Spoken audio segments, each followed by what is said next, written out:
বাল্যবিবাহ রোধে ডিএলএসএ অর্থাৎ ডিস্ট্রিক্ট লিগাল সার্ভিস অথরিটির উদ্যোগে সচেতনতা শিবির অনুষ্ঠিত হলো। রবিবার ভরতপুর ১ নম্বর ব্লকে আমলায় ভালুইপাড়া উচ্চ বিদ্যালয়ে আয়োজিত হয় এই শিবির। সেখানে হাজির ছিলেন চিকিৎসক শীর্ষ চ্যাটার্জি ভরতপুর হাসপাতালের ও আইনজীবী অরুণিতা নাথ, আমলায় হাইস্কুলের প্রধান শিক্ষক বিমান কুমার ঘোষ, প্রবীণ আইনজীবী হরিসাধন মুখার্জি ও সমাজকর্মীরা। শিবিরের শুরু থেকে একটি আলোচনা সূচি ছিল বাল্যবিবাহ রোধ। দশম থেকে দ্বাদশ শ্রেণীর ছাত্রছাত্রীরা এই শিবিরে উপস্থিত ছিলেন। ২০০৬ সালে বাল্যবিবাহ রোধ আইন তৈরি হলেও সমাজে সচেতনতা তৈরি হয়নি বলে উপস্থিত বক্তারা উম্মত প্রকাশ করেন। তাই সম্প্রতি সচেতন করার প্রয়োজনীয়তা উল্লেখ করেন তারা। সবাই হাজির চিকিৎসকরা অল্প বয়সে বিয়ে দেওয়ার ফলে কী সমস্যা তৈরি হয় সে সম্পর্কে বিস্তারিত জানান। একইভাবে আইনি জটিলতা সম্পর্কেও বিস্তারিত জানান আইনজীবীরা।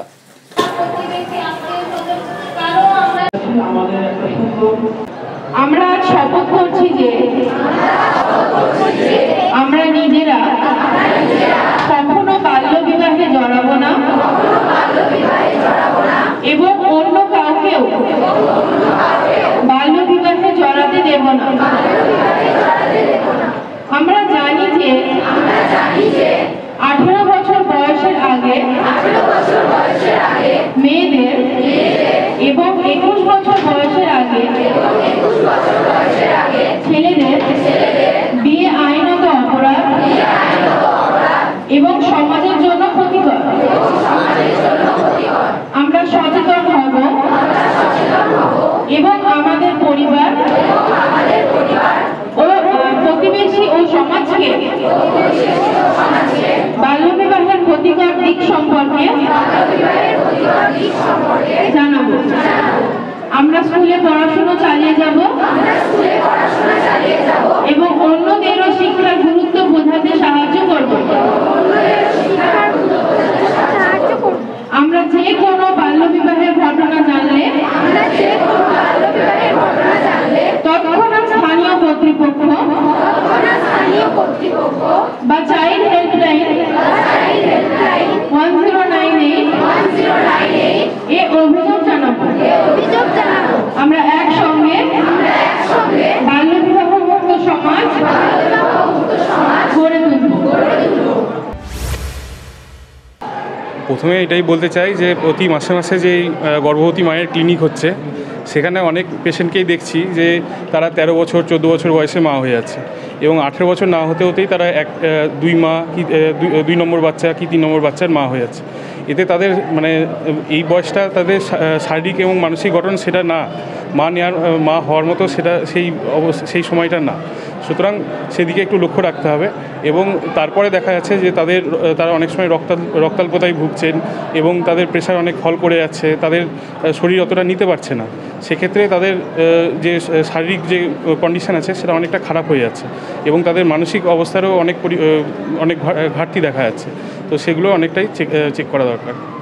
আপনি একজন ডাক্তার হিসেবে আপনার স্বাস্থ্যকেন্দ্রে এরকম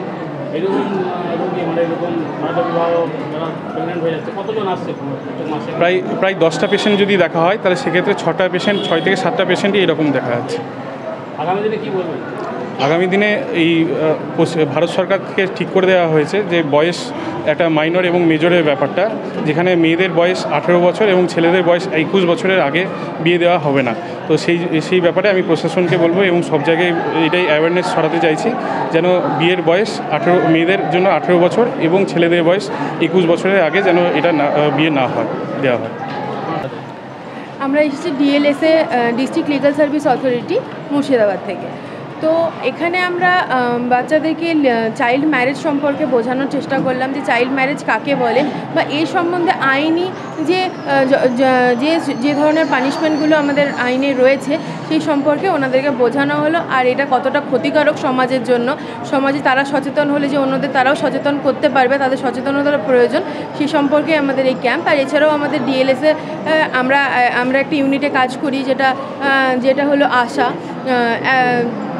তো awareness support help and action এই ইউনিটের সম্পর্কে ওনাদের জানানো হলো।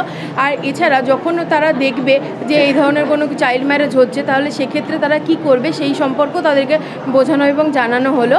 আর চাইল্ড হেল্পলাইন নাম্বার সম্পর্কে বা তাদের কোনো আইনি সহযোগিতা দরকার হলে আমাদের ডিএলএসের বা আমাদের যে নালসার যে পোর্টাল আছে আইনি সহযোগিতার জন্য সেই হেল্পলাইন সম্পর্কেও তাদেরকে জানানো হলো।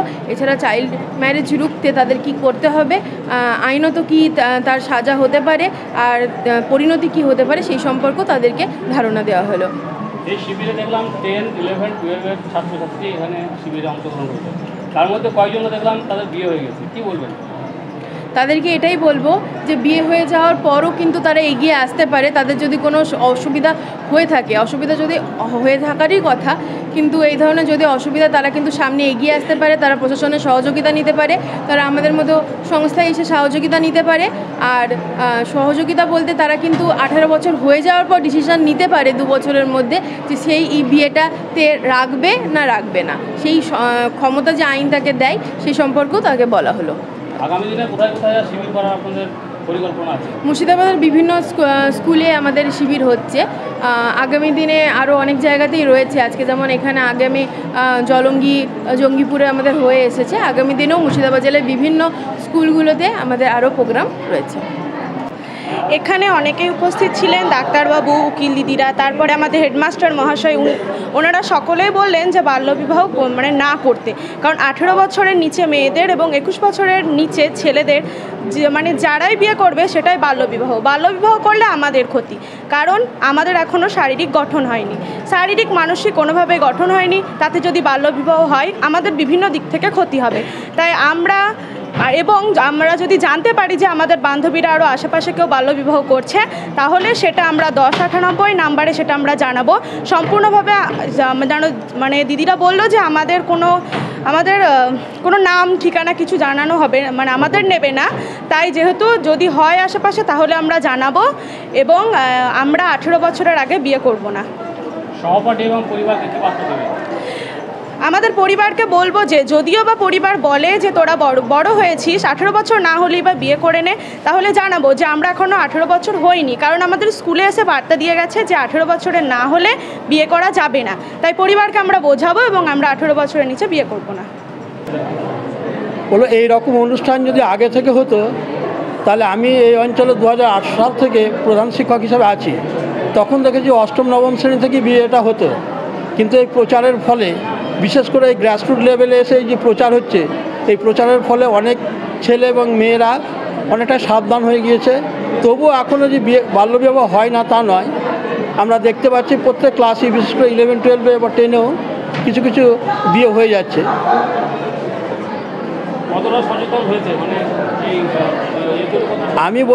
আমি মনে করি সচেতন হয়েছে, কিন্তু সমাজের একটা ব্যাধি আমাদের এই বাল্যবিবাহটা, সেটা দূরীকরণ করার জন্য আমাদের প্রত্যেকেই সচেষ্ট হতে পারে এবং ছেলে মেয়েদেরকে বোঝাতে হবে যে মা বা বাবা হতে গেলে যে মানসিক শারীরিক বৌদ্ধিক বিকাশ থাকা দরকার তার সন্তানকে মানুষ করা, সেটা তার এই বয়সে তার করা সম্ভবপর নয়, তার সেই রকম তার অভিজ্ঞতা আসে না। তার জন্যই এই কথাটা যদি আমরা প্রত্যেক ছাত্রছাত্রীর মনে ঢুকিয়ে দিতে পারি, তাহলে আশা করি ভবিষ্যতে এই ব্যাধি বাল্যবিবাহ বন্ধ হবে। আপনার স্কুলে 10, 11, 12 ছাত্রছাত্রী তাদের অভিভাবকরা আসে স্কুলে, কি বার্তা দেবেন তাদেরকে?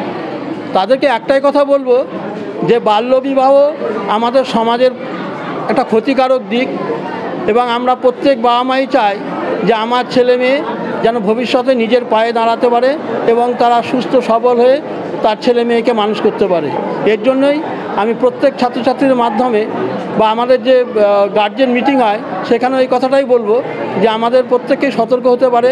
আমাদের আগে একটা কথা ছিল যে অনেক 2-3টে মেয়ে বিয়ে দিতে অসুবিধা হবে, তার জন্য আমরা দেই, কিন্তু এখন দেখা যায় যে জন্ম নিয়ন্ত্রণ আমাদের অনেকটাই হয়েছে, 2-3টের বেশি মেয়ে আমার হয় বলে আমার মনে দেখিনি, এখন দুটো কি একটাই মেয়ে হয়। ফলস্বরূপ যে আমরা যদি চেষ্টা করি তাহলে অবশ্যই এটা সবাই মিলে একসঙ্গে যদি চলি তাহলে অবশ্যই এটা বন্ধ হবে বলে আমি মনে করি। বর্তমানে 2006 সালে যে বাল্যবিবাহ প্রথা অবৈধ বলে ঘোষণা করা হয়েছে, যাকে ইংরেজিতে বলা হয় prohibition of child marriage act 2006 এই আইন অনুযায়ী মেয়েদের বয়স হতে হবে 18 বছর, 18+ একদিনও কম হবে না। আর ছেলেদের বয়স হতে হবে 20 বছরে, 21 বছরে, 21+। এখন যদি কেউ করে ফেলে ম্যারেজ, যে সেখানে যারা উপস্থিত থাকবে, সে হিন্দু পুরোহিত, মুসলিমদের কাজী ফাজি যেই থাকবে, বা খ্রিস্টানদের যদি কেউ থাকে, প্রত্যেকেই কিন্তু আইনত গ্রেপ্তার হবে। এবং এই বিয়েটাকে বলেছে ভয়েডেবল ম্যারেজ বলে ডিক্লেয়ার করছে আইনে। তো এরা এই মনে করুন 18 বছরের মেয়ে নিচে কোনো মেয়ে বিয়ে করে ফেললো, আর কোনো তো রাস্তা নেই, তখন কিন্তু সেই 18 বছর থেকে 20 বছরের মধ্যে 2 বছর টাইমে সে কোর্টকে গিয়ে বলতে পারবে যে এই বিয়েটা আমি মানছি কি মানছি না। বাল্যবিবাহ আইন কত বছর হলো চালু হয়? 2006 সালে এটা চালু হয়েছে। এত বছর পর কেন বাল্যবিবাহ এখনো হচ্ছে, কেন বন্ধ করা গেল না, কি কারণ থাকে? আইন তো পাস হয়ে গেছে এবং প্রত্যেকেরই আমাদের কর্তব্য। আমাদের এখানে কি আছে, যাকে আমরা বলি ন্যাশনাল ফিলিংস, যেটা বলি জাতীয় অনুভূতি। যেমন একটু আগে আমি বলছিলাম যে আমাদের প্রত্যেকে মনে রাখতে হবে I am the backbone of the nation. এরা, আমরা কিন্তু নই, কারণ এরা ফিউচারে, এরাই কিন্তু জাতির ভবিষ্যৎ, জাতির মেরুদণ্ড। এদিকে একটু আগেই বলছিলাম, তা প্রতিজন যদি এইভাবে সচেতন হয়, তাহলে এটা তো কোনো ব্যাপারই না। আমাদের এই অ্যাওয়ারনেস ক্যাম্প দরকারই ছিল না, কিন্তু এখনও দেখা যাচ্ছে আইন তৈরি হচ্ছে, ইমপ্লিমেন্ট হচ্ছে, কিন্তু সচেতনতার অভাব। আগামী দিনে বার্তা হবো, এখানে দেখা যাচ্ছে অনেক কিছু কিছু কারণ দেখা যাচ্ছে। কেউ বলছে ইচ্ছা করে বিয়ে করছে নাবালিকা, কেউ বলছে বাড়ির চাপে বিয়ে করছে নাবালিকা। সুতরাং আমাদের অ্যাওয়ারনেস ক্যাম্প থেকে একটাই বক্তব্য, যে চাপই হোক, বাবার চাপে হোক, মায়ের চাপে হোক, বা আর্থিক দুর্বলতার চাপই হোক, সেটা যেন অন্যজনা জানতে পারে, সঙ্গে সঙ্গে সেটা প্রতিরোধ করা হবে এবং আমাদের এই আইনটাকে সুষ্ঠুভাবে সম্পূর্ণ করা যেতে পারে।